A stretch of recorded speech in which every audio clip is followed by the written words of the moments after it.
अब देखिए पूतना छोटे छोटे बालकों को मारकर खाती हुई कहां पहुंच गई?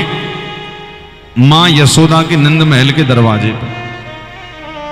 अब देखिए पूतना का ना तो खानदान बढ़िया है क्योंकि राक्षस की बहन, ना तो खान पान बढ़िया है, दोनों ही बिगड़े हैं। उसके बाद भी जैसी भी थी किंतु भगवान के पास पहुंच गए। और भगवान को यह लगता भैया तुम जैसे भी हो, बस तुम यदि मेरे पास आ गए तो मेरे तुम खास बन गए। तुम कोई भी हो, कहीं के भी हो, यदि तुम मेरे पास आए हो मतलब तुम्हारे ऊपर साधारण नहीं कृपा ही हुई है तभी मेरे पास आए। आज पूतना पहुंची। अब पूतना ने कहा, पूतना भाई पूतना का मतलब क्या है? पूत यानी पवित्र, नाम आने नहीं, जो पवित्र नहीं उसी का नाम पूतना। पूतना ने सोचा यदि ऐसे स्वरूप में जाऊंगी, बड़े बड़े दांत, बड़े बड़े बाल, राक्षसी स्वरूप में, तो मैया तो डर जाएगी और कन्हैया को मुझे देगी नहीं। तो पूतना ने रूप बदल लिया। देखिए मायावी थी तो रूप बदल कर जा रही। भगवान कह रहे भैया तुम जैसे हो मेरे पास आ जाओ, बदलने का प्रयास मत करो। आपने कलयुग में देखा ना महाराज, रातों रात लोगों का स्वरूप बदल जाता है। शादी जब होती है तब देखो क्या होता है। उस समय पर शादी में बोले बिटिया का विवाह रात्रि में 8 घंटे के लिए बिल्कुल अलग रहता है और सुबह बोले बिल्कुल बदल जाता है। तो किसका कमाल रहता बताओ? बोले सब कॉस्मेटिक्स का, बोले सब ब्यूटी पार्लर की कृपा है। जाओ रात भर में एकदम पॉलिश होके और 12 बजे रात में देखो तो सास से कहते हैं सब, वाह कितनी सुंदर बहू लेकर आई, बिल्कुल परी है परी। अब सास, असलियत तो सास को ही पता रहती है कि परी है कि क्या है। अब वो भी रात भर तो खूब अच्छी अच्छी बातें, वाह सब उसको कहते बहुत सुंदर है, परी लग रही है परी, स्वर्ग से आई है कि गोलोक से आई है। बोले अरे अब सब भाग्य की बातें, मिल गई तो मिल गई। अब 8-9 महीने बाद जब शादी के बाद में वही मेहमान उसके घर जाता है जिसने कहा था परी लाई हो। अब 7-8 महीने बाद वही बहू ट्रे में पानी का गिलास लाती उसी मेहमान के लिए। तो अब वो भी पहुंचती है उसके घर पे और पानी पीती जाती है जो जिसने कहा था परी लाई हो। और सास से भी ये भी कहती जाती कि बहू नहीं दिखाई पड़ रही कहाँ है। तो बहू सास कहती यही तो है। बोले अच्छा ये है? बोले उस समय तो हमने जब देखा तो परी थी। बोले अब? बोले अभी भी परी है किंतु हाँ उस समय की कुछ और ही बात थी। तो ये कमाल किसका है? बोले महाराज ये कमाल है सब, रातों रात बदल जाता है मामला। क्या 1 घंटे 4 घंटे के लिए बिल्कुल। एक जगह तो हमने सुना, दिल्ली की एक पार्टी में हम गए तो आपको बतावें कि वहां पे एक माँ, बेटा था 3-4 साल का, तो शादी थी। अब दिल्ली की शादियां तो आलीशान होती हैं। तो गई तो वहां से जो माँ थी बेटे की, तो वो ब्यूटी पार्लर से तैयार होकर आई। अब जब ब्यूटी पार्लर से तैयार होकर आई तो अब वो अपने बेटे को गोदी उठा रही, तो बेटा उसके पास जा ही नहीं रहा, कह रहा नहीं हमें अपनी माँ चाहिए। तो माँ कह रही मैं तेरी तो माँ हूं। बोले नहीं मेरी माँ ऐसी थी नहीं। अब वो बालक रोए जा रहा है, सबसे कह रहा मेरी माँ गुम गई, मेरी माँ गुम गई। सबके पास जाता है, सबका मुंह देखता मेरी माँ तो, और वो पीछे पीछे लगी मैं ही तेरी माँ। अब संयोग से हम भी वहां थे। हमने कहा देवी जी एक काम करो, ये जो सब लगाया है ना मुख पर आपको, जो सब पहले हटा के आओ, अपने वास्तविक स्वरूप में आओ तब वो मानेगा माँ। अच्छा महाराज। हमने कहा हाँ जाओ जल्दी। बेचारी गई, आधा घंटा में 10-20 हजार का जो मेकअप करवाया था सब धोया पहुंचा, आई हाँ ये मेरी माँ है। तुरंत उसके सीने से लपट गया। कहाँ चली गई थी? बोले यहीं पे तो दी, तूने आज 20,000 बर्बाद करवा दिए। भाई ये कलयुग का ये विशेष प्रभाव है। क्यों? अच्छा इतना तैयार होना क्यों पड़ता है? क्योंकि अंतःकरण से हमारा वो स्वरूप बन नहीं पाता है। वैसे तो व्यक्ति के अंदर योग शास्त्र में लिखा है कि इतनी ऊर्जा है, इतनी एनर्जी है कि आपकी ऊर्जा ही आपके चेहरे पर यदि कहीं आ जाए तो महाराज आपको कुछ करने की जरूरत ही नहीं। यदि आपका आसन सुधर जाए, यम नियम ध्यान धारणा समाधि तक पहुंच जाओ, अष्टांग योग तक अंतर्मुखी हो जाओ, फिर देखो महाराज क्या आनंद है, जरूरत ही नहीं पड़ेगी। किंतु अब हमारा चूंकि मामला थोड़ा गड़बड़ हो जाता है अंतःकरण से, तो फिर जरा सज नहीं पड़ता। तो पूतना ने भी रूप बना लिया, स्वरूप बनाया। रूप तो उसका था राक्षसी, किंतु स्वरूप बना लिया बहुत सुंदर। ऐसी लग रही है यशोदा रानी ने देखते ही साथ कहा, अरे आज तो हमारे घर में साक्षात लक्ष्मी आ गई, इतनी सुंदर लग रही पूतना। भागवत में तो उसके लिए विशेषण भी आया, बोले साक्षात श्री लक्ष्मी का स्वरूप। और पूतना को देखकर तो यशोदा मैया ने ये तक कह दिया था, बहन तुम्हारी कोई बेटी वगैरह है क्या? क्यों? बोले यदि बेटी होती तो हमारे लाला के संग में विवाह है जा, तो इतनी तुम सुंदर हो तो पक्का तुम्हारी बेटी भी। बोले नहीं अभी हमारा विवाह ही नहीं हुआ। बोले जब हो जाए और बेटी हो जाए तो एक काम करना, विवाह के पहले जरा एक बार हमारे घर पूछने आ जाना। अब पूतना कह रही कि मैं तो इसके बेटे को मारने आई हूं, और ये कह रही है विवाह, इतनी सुंदर लग रही। पहुंच गई पूतना मैया अपनी गोद में, लाला को लिटाकर दुग्ध पान करा रही थी। बधाई दी पूतना ने पहले तो, मैया बधाई है। बोले कहा बात की? बोले तेरे घर लाला हुआ। धन्य है मां यशोदा।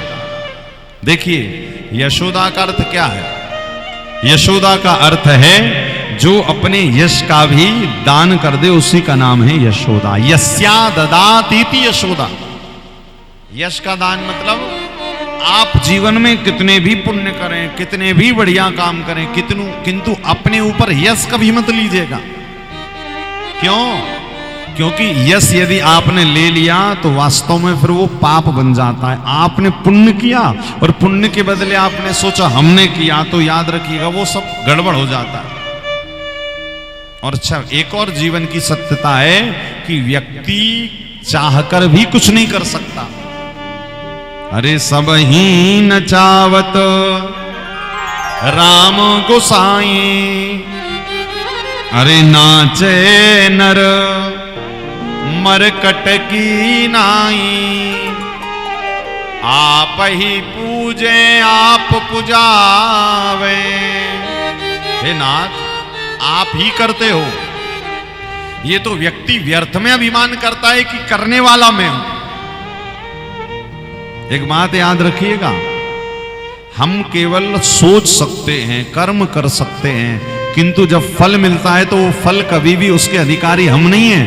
फल का है अधिकारी ठाकुर जी प्रभु आपने दिया, आपकी बदौलत मिला है, हमारा अपना कुछ नहीं। हमारा शरीर का तो हम कहते हैं ना शरीर हमारा है, अरे शरीर का रोम तक तुम्हारा सगा नहीं। उसको आप देखो कभी कभी रोमांचित हो जाता, आप उसको रोक नहीं पाते क्योंकि वो भी आपके वश में नहीं। आपका जीवन, आपकी श्वास, ये भी आपके वश में नहीं। फिर हम क्यों व्यर्थ में अभिमान करते हैं कि हमने किया? कुछ भी कर लो जीवन में, कितना भी अच्छा कर लो, याद रखना करन करावन आप ही आप, कुछ भी नहीं मानव के हाथ। कुछ भी नहीं मानव के हाथ। कि देन हार को और है जो देवत है दिन रैन, लोग भरम मुंह पे करें या सोनी चेने। लोग भरम मुंह पे करें। आप जब किसी को कुछ देते हो तो लोग कहते भैया भगवान तुम्हारा बड़ा भला करे, तो याद रखना उसी समय आप भगवान का भला करो। प्रभु आपने हमें दिया तो हम इसको दे पा रहे हैं। यशोदा का मतलब वही है। यशोदा क्या कह रही है? यस्या ददाति। यस्या ददाति मतलब मैया ने अपनी गोद से अपना, देखो यशोदा का आज यश कहां पे है? पूरा का पूरा भगवान कृष्ण के पास। और उसी के कारण मैया की इतनी जय जयकार हो रही, वरना कौन आता किसी के घर? तो आज अपनी गोद से लाला लिया, अपना यश लिया, यश रूपी कृष्ण को लिया, और पूतना की गोद में ये कहकर दे दिया कि ये केवल मेरा नहीं, ये तो तुम सबका है। उसी का नाम है यशोदा। अच्छा, भगवान के जितने भी माता पिता हुए सबके नाम में दा अक्षर है। मथुरा में हुए वसुदेव, वसुदेव में भी दा, देवकी में भी दा, यहां पर हुई यशोदा में भी दा और नंद में भी दा। दा का मतलब क्या है? बोले जब तक व्यक्ति अपने जीवन से बुराइयों का, अभिमान का दमन नहीं करेगा, तब तक ठाकुर जी उसको मिलने वाले नहीं हैं। दमन करना पड़ेगा। आज पूतना की गोद में जैसे भगवान पहुंचे, तो पूतना की गोद में पहुंचते साथ ही भगवान ने आंख बंद कर ली। भागवत में लिखा है कि साति मिले क्षण राजन, उसी क्षण, 7 क्षण भगवान ने नेत्र बंद कर लिए पूतना की गोद में पहुंचते ही। सही क्यों बंद किए? बहुत सारे कारण हैं। पहला कारण, भगवान के एक आंख में चांद है, दूसरे आंख में सूर्य। भगवान ने सोचा चांद और सूर्य को इस पापनी का दर्शन क्यों कराऊं, इसी कारण भगवान ने आंख बंद कर ली। दूसरा कारण, भगवान सोच रहे हैं कि पूतना के अंदर कोई गुण तो है नहीं, अवगुणों से भरी पड़ी है, और मेरे पास आई है, और मेरे पास जो आ जाता है वो कैसा भी हो उसको तो सदगति मिलनी ही मिलनी है। तो भगवान सोच रहे हैं यदि इसको मैंने कहीं देख लिया तो लोग कहेंगे बताओ भगवान ने देखकर भी इसको सदगति दे दी, अरे ये तो अवगुण से भरी पड़ी है। तो भगवान ने कहा इसको देखूंगा नहीं, इसके अंदर अवगुण है, सदगुण है, वो ये जाने, मेरा काम है इसको सदगति देना है, इसी कारण इसको बिना देखे ही सदगति दे दूं। भाई जैसे हमारा कोई बालक उसी क्लास में पढ़ता है जिस क्लास के हम क्लास टीचर हैं, और हमें पता है कि हमारा बालक 1 नंबर से फेल हो रहा है, तो हम क्या करेंगे? है तो गलत, किंतु आंख बंद करके और वो नंबर बढ़ा देंगे और कहेंगे जा पास हो जा, क्योंकि हमारा बालक है। इसी प्रकार ठाकुर जी पूतना के साथ कर रहे हैं कि पूतना जैसी भी है तो मेरी ही, आई तो मेरे पास है। क्योंकि गोस्वामी जी ने एक बहुत अच्छी पदावली में बात लिखी है ना, अरे भलो बुरो जैसो हूं तिहारो, भलो बुरो जैसो हूं तिहारो, चाहो सो पार करो, प्रभु जी मारे अवगुण चित ना धरो। अरे समुदर्शी है नाम तुम्हारो, समुदर्शी है नाम तुम्हारो, प्रभु चाहो सो पार करो, प्रभु जी मारे अवगुण चित ना धरो। हे नाथ, हमारे अवगुणों को यदि आप देखोगे ना तो प्रभु हम इस धरती पर टिक भी नहीं पाएंगे, इतने अवगुण हैं हमारे अंदर। किंतु हां प्रभु एक बात है, हम जैसे भी हैं, कामी हैं, क्रोधी हैं, लोभी हैं, मोही हैं, किंतु जैसे भी हैं जगत के नहीं, जगदीश आपके हैं, ये बात हमें पता है। जैसे भी हैं, अब हम जैसे भी हैं, आपका काम है हमें स्वीकार करना, क्योंकि आप जगत के माता हैं, जगत के पिता हैं, और बेटा कितना भी कुपुत्र हो जाए किंतु मां कभी कुमाता नहीं होती है, मां तो उस कुपुत्र को भी अपना लेती है। इसी प्रकार प्रभु आप भी जगत की मां हैं, हम भले कुपुत्र हैं तो क्या हुआ, किंतु आपको हमें अपनाना ही पड़ेगा। आज ये भाव पूतना का था। पूतना जब पहुंची तो भगवान ने नेत्र बंद कर लिए। एक